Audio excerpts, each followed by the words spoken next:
Welcome back. ఇక బీసీల రిజర్వేషన్ల విషయంలో కాంగ్రెస్కు చిత్తశుద్ధి లేదని అధికారంలోకి వస్తే చాలు అని అనుకోవడం వల్ల ఇలా రాజ్యాంగ విరుద్ధమైన నిర్ణయాలు తీసుకున్నారన్న విమర్శలు వస్తూ ఉన్నాయి. మరి దీనికి సంబంధించి కాంగ్రెస్ ఒకటే చెప్తోంది, బీసీల అభ్యున్నతి వాళ్ళ అభివృద్ధి కోసమే ఈ నిర్ణయం అంటూ కూడా చెప్తున్నటువంటి పరిస్థితి. కానీ ఇతర పార్టీలు దీనికి సంబంధించి హైకోర్టు స్టే తర్వాత సుప్రీంకోర్టుకు వెళ్ళడం వల్ల బీసీలకు న్యాయం జరుగుతుందా అనేటువంటి, ఒకవేళ అక్కడ కూడా ఇలాంటి పరిస్థితి ఎదురైతే అప్పుడు ఆ ఫ్రస్ట్రేషన్ ఎవరి మీద తీసుకుంటారంటూ కూడా క్వశ్చన్స్ వస్తున్న నేపథ్యంలో అసలు మిర్యాలగూడ ఇన్ఛార్జ్ బీజేపీ నుంచి ఉన్నారు డాక్టర్ పివి రెడ్డి గారు, వారేమంటారు విందాం. పివి రెడ్డి గారు, మీ కామెంట్ ఏంటి దీనికి సంబంధించి? అసలు తెలంగాణ బీసీలు ఏం కోరుకుంటున్నారు?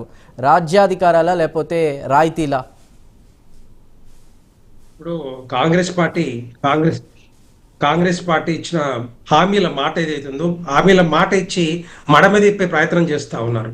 ఇటు ఒకవైపు ఏమో 6 గ్యారెంటీల హామీలు, వాటిని అమలు చేయలేని పరిస్థితి కనపడతా ఉంది.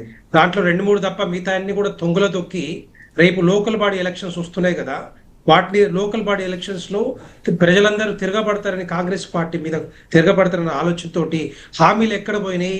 ఈ మహిళలకు కానీ, రైతులకు కానీ, రైతు కూలీలకు కానీ, వృద్ధులకు కానీ, లేకపోతే వికలాంగులకు కానీ, మిగతా ఇది స్కూటీలు కానీ, లేకపోతే తులం బంగారం కానీ ఏ విధంగా ఎప్పుడు ఇస్తారని చెప్పి కాంగ్రెస్ పార్టీని అడుగుతారని ఆలోచనతోటి ఈరోజు 17 నెలలు నిద్రపోయి, కాంగ్రెస్ పార్టీ నిద్రపోయి 17 నెలలు బీసీ రిజర్వేషన్లు తీసుకొచ్చి ఈరోజు వాళ్ళని బీసీ సమాజాన్ని మోసం చేసే ప్రయత్నం చేస్తా ఉన్నారు. ఎందుకు చెప్తున్నా అంటే, వీళ్ళు కామారెడ్డి బీసీ డిక్లరేషన్ దగ్గర నుంచి ఇప్పటి వరకు అన్ని తప్పుల తడకలే, అన్ని కూడా ఒక పద్ధతి ప్రకారం వాళ్ళు చేయట్లేదు. ఎందుకంటే వాళ్ళకి ఇప్పుడు ఇది ఒకటే కాదు, వాళ్ళకి అందరు బ్యూరోక్రాట్స్ ఉంటారు, లీగల్ సెల్ ఉంటుంది, తర్వాత మినిస్టర్స్ ఉన్నారు, చాలా ఉన్నారు. కానీ ఇప్పుడు మీరు బీసీ సర్వే చేయాలంటే డీటెయిల్ సర్వే చేయాలి. ముందు ఏం చేశారు వాళ్ళు? బీసీ కమిషన్ తీసుకొచ్చారు, అది తప్పులు తడగ్గా డీటెయిల్ రిపోర్ట్ ఎక్కడ సర్వే చేయలేదు, రిపోర్ట్ కూడా రాలేదు. తర్వాత హైకోర్టు మొట్టికాయలు వేస్తే బీసీ కుల పెద్దలందరూ కూడా లేదు, బీసీ డెడికేట్ కమిషన్ వేసి సర్వే చేయాలంటే దాన్ని తీసుకొచ్చారు, అసెంబ్లీలో పెట్టారు. తర్వాత అన్ని పార్టీలు కూడా, ఈవెన్ భారతీయ జనతా పార్టీ కూడా ఆమోదించింది. తర్వాత గవర్నర్ గారు పంపించారు, అక్కడి నుంచి రాష్ట్రపతి గారు పంపించారు. అది కాదని చెప్పి ఓపిక లేక దాన్ని ఏం చేశారు? మళ్ళీ ఆర్డినెన్స్ తీసుకొచ్చారు. ఆర్డినెన్స్ ఏది? పంచాయత్ రాజ్ యాక్ట్ 2018ని దాన్ని అమెండ్ చేసి మళ్ళీ గవర్నర్ గారు పంపించారు. అది అక్కడ పక్కన పెట్టి 2 అయిపోయినాయి. మూడోది ఏంటి? గవర్నర్ గారి దగ్గర ఒకటి ఉంది, రాష్ట్రపతి గారి దగ్గర ఒకటి ఉంది. తర్వాత దాంతో పాటుగా besides that they have release the GO 9. ఒక్కసారి అర్థం చేసుకుంటే, కామన్ సెన్స్ తో ఆలోచిస్తే, జిఓలు ఎప్పుడు ఇష్యూ చేస్తారంటే ఒక యాక్ట్ అయిన తర్వాత, ఒక చట్టం వచ్చిన తర్వాత, ఒక రాజ్యాంగబద్ధ హక్కు వచ్చిన తర్వాత దాని కింద జిఓలు కానీ మిగతా ఏమైనా అంశాలు ఉంటే వాటిని రిలీజ్ చేస్తారు. జిఓ 9 ఎట్లా చెల్లుతుంది? హైకోర్టులో ఏ విధంగా చెల్లుబాటు అవుతుంది? వాళ్ళకి తెలియదా? ఇదంతా కూడా ఎందుకు చెప్తున్నా అంటే, వీళ్ళ కమిట్మెంట్ ఏ విధంగా ఫెయిల్ అవుతా ఉందో, వీళ్ళ కమిట్మెంట్ ఏ విధంగా ప్రొసీజర్ ఫాలో అవ్వకుండా ఏ విధంగా హైకోర్టులో ఓడిపోతా ఉన్నారో, వీళ్ళ ప్రిపరేషన్స్ అన్ని కూడా డెఫినెట్ గా అవి వాళ్ళ పరిధిలోకి రావట్లేదు. కోర్టుని పరిగణలోకి తీసుకోవట్లేదు అంటారా? 2 చట్టాన్ని వీళ్ళు దాటి ముందుకెళ్తున్నారు, ఆ పరిధి దాటి, లేదంటే రూల్స్ ని ఫాలో అవ్వట్లేదా? డెఫినెట్ గా రూల్స్ ఫాలో అవ్వట్లేదు, ప్రొసీజర్ ఫాలో అవ్వట్లేదు. వాళ్ళకి తెలిసి కూడా చేసి వాంటెడ్ గా, డెలిబరేట్ గా, ఏది ఓటు బ్యాంక్ పాలిటిక్స్ కోసం బీసీ సమాజంతో ఓటు వేయించుకోవాలి, ప్రభుత్వానికి రావాలి అని. కానీ కాంగ్రెస్ ఒకటే చెప్తుంది, ఓకే జీవోలు అవి, కాంగ్రెస్ అనే మాట ఒకటే, బీఆర్ఎస్ బీజేపీ 2 ఒకటే, బీసీలకి రిజర్వేషన్ రాకుండా చేసే ప్రయత్నంలో భాగమని కాంగ్రెస్ అంటుంది. అది ఎంతవరకు నిజం? నేనేమంటున్నా, ఇప్పుడు నిజంగానే కమిట్మెంట్ ఉంటే వీళ్ళు జంతర్ మంతర్ దగ్గర ధర్నా చేశారు, మినిస్టర్లు పోయారు, ఎమ్మెల్యేలు పోయారు, ఎంపీలు పోయారు, కాంగ్రెస్ పార్టీ అందరు పోయారు. వీళ్ళు ఏమన్నారు? అఖిల పక్షం తీసుకెళ్లిపోతా అన్నారు, బీజేపీని కానీ లేకపోతే బీఆర్ఎస్ కానీ మిగతా పార్టీలు తీసుకెళ్తున్నారు. ఎందుకు తీసుకెళ్లలేదు? జంతర్ మంతర్ దగ్గర ధర్నా చేస్తే రాజ్యాంగంలో రాజ్యాంగ మార్పులు జరుగుతాయా? చట్టాలు మారుస్తారా? మార్చగలరా? ఎవరితో ఎవరు చేస్తారు? కేంద్ర ప్రభుత్వం పార్లమెంట్ లో చర్చకు పెట్టిన తర్వాతనే అది చట్టబద్ధత వచ్చే అవకాశం ఉంటాయి. అదే జంతర్ మంతర్ దగ్గర ధర్నా చేస్తే రాహుల్ గాంధీ లేకపోతే సోనియా గాంధీ కానీ లేకపోతే ప్రియాంక గాంధీ ఎందుకు రాలేదు? బిల్లును కానీ ధర్నాని ఎందుకు రాలేదు? మల్లికార్జున ఖర్గే గారు కూడా ఎందుకు రాలేదు? అది సమాధానం చెప్పలేకపోతున్నారు.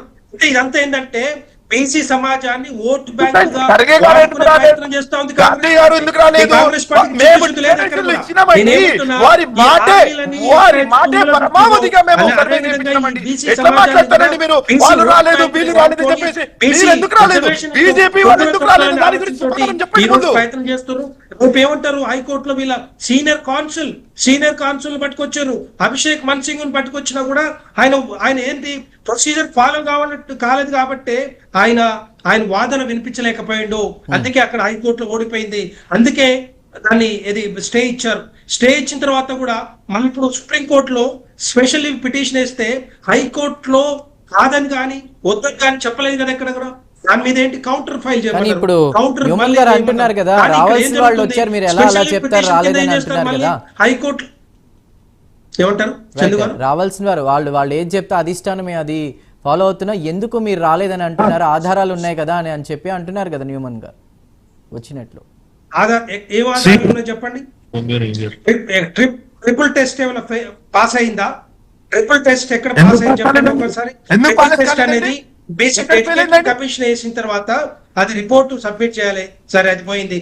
Proportion to the population of the reservation అది ఎస్సీ ఎస్టీలకు వర్తిస్తుంది తప్పితే బీసీలకు వర్తించదు. సమాధానం చెప్పాలి మీరు. ఎక్కడ కాలేదండి? 50% సీలింగ్ ఎక్కడ కాలేదు? 50% లోపల ఉండాలి. ఒక నిమిషం పివి రెడ్డి గారు వారు ఒక క్వశ్చన్ వేస్తున్నారు. పివి రెడ్డి గారు హ్యూమన్ గారు క్వశ్చన్ వినండి ఒకసారి. అన్ని ప్రయత్నాల్లో పివి రెడ్డి గారు ఒక్క నిమిషం. పివి రెడ్డి గారు రూల్స్ ఫాలో అవ్వకుండా కాంగ్రెస్ పార్టీ ఫెయిల్ అయింది కాబట్టి ఈ రోజు బీసీ సమాజాన్ని కాంగ్రెస్ పార్టీ కాంగ్రెస్ ప్రభుత్వం మోసం చేస్తుంది. అది డెఫినెట్ గా తెలంగాణ ప్రజలు అర్థం చేసుకున్నారు. వీళ్ళతో కాని పనులు ఇవన్నీ కూడా హామీలు ఏవైతే ఫెయిల్ అయినాయో, హామీలు అమలు చేయలేదో ఈ రోజు బీసీ రిజర్వేషన్ కూడా అదే విధంగా తీసుకుపోతున్నారు తప్పితే వీళ్ళు చేత కాదు, చేయలేరు. రైట్ పివి రెడ్డి గారు ఒక్క నిమిషం. న్యూమన్ గారు ఏదో ప్రశ్న ఒక్క నిమిషం అండి. సుమిత్ర గారు చెప్పండి. న్యూమన్ గారు ఓకే, ఏదైతే మీరు మాట అంటున్నారో ట్రిపుల్ టెస్ట్ లో ఫెయిల్ అయినారని చెప్పేసి ఎక్కడ ఫెయిల్ కాలేదండి. బీసీ డెడికేటెడ్ కమిషన్ నెంబర్ 1 చేసినాము, సర్వే నెంబర్ 2 చేసినాము, నెంబర్ 3 50% సీలింగ్ కి ఒకవేళ ఎక్కువ కావాలి అని అంటే you should have a rational, అది ఎస్టాబ్లిష్ చేసినాము. Now it is for the courts to decide. Substantial evidence తీసుకున్న తర్వాత it is for the courts to decide. మేము చేసింది న్యాయబద్ధంగా, హేతుబద్ధంగా, చట్టబద్ధంగా చేసినామా లేదా అని చెప్పి కోర్ట్స్ డిసైడ్ చేస్తారు. రెడ్డి గారు చెప్పడం వల్ల ఏం కాదండి, మీరు కాదండి మా సర్టిఫికేట్ ఇచ్చేది. మా న్యాయస్థానాలు ఉన్నాయి, వీరికి చిత్తశుద్ధి లేదండి.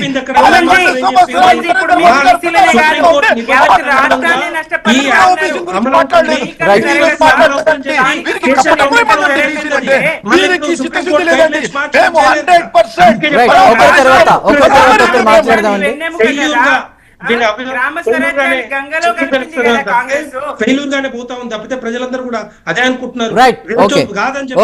పివి రెడ్డి గారు okay right. Senior journalist Nara Vijay Kumar గారు ఉన్నారు. విజయ్ కుమార్ గారు, తెలంగాణ రాజకీయం అంతా కూడా ఇప్పుడు బీసీలు